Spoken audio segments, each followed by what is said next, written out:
I call on the representative. La parole est maintenant au représentant du Pakistan. Mr. President. Monsieur le Président, aujourd'hui, nous avons entendu la rhétorique habituelle d'un État membre.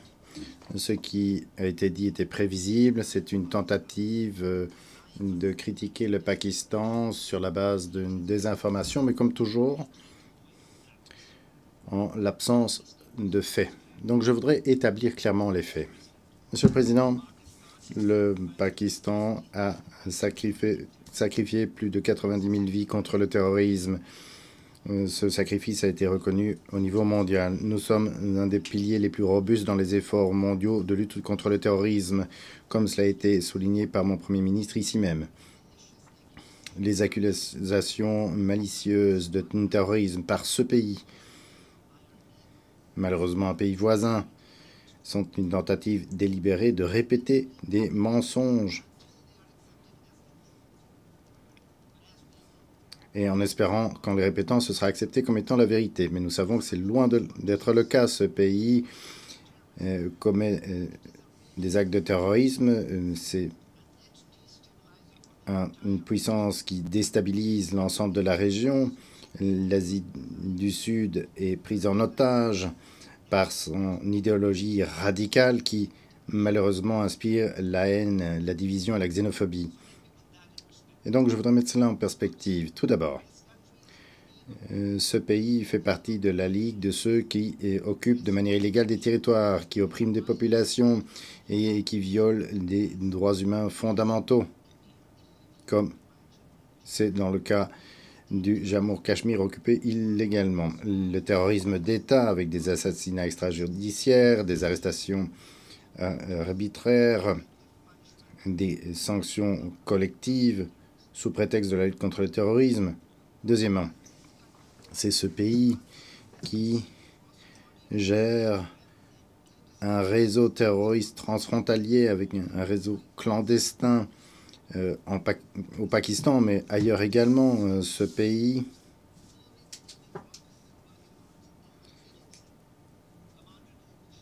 a le commandant Japok Genchev qui travaille pour ses services de renseignement et qui a été impliqué à des actes de terrorisme et de sabotage.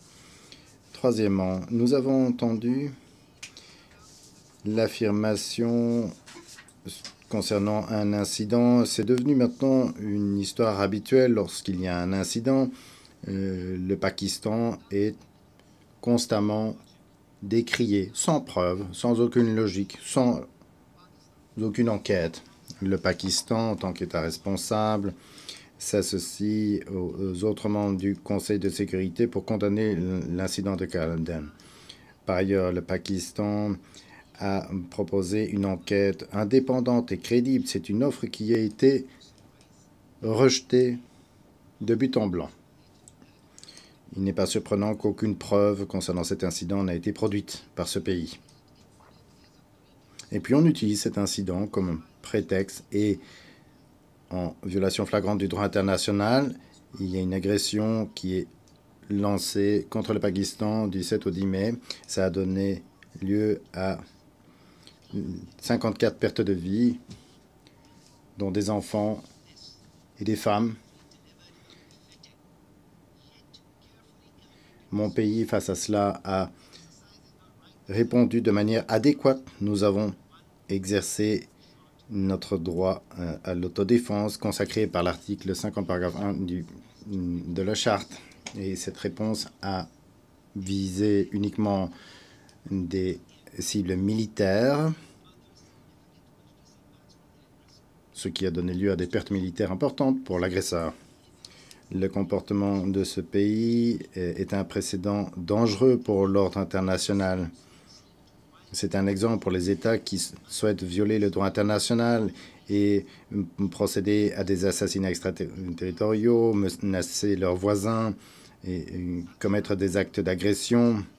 Un tel comportement illégal et irresponsable doit être reconnu comme tel par la communauté internationale. Le Pakistan demeure engagé en faveur de la paix.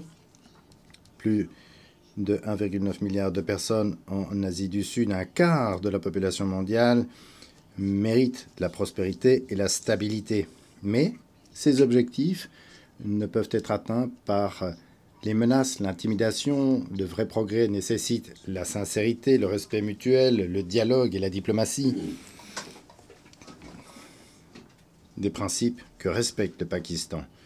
Des principes que l'Inde doit enfin faire sienne si elle veut véritablement la paix. Je vous remercie.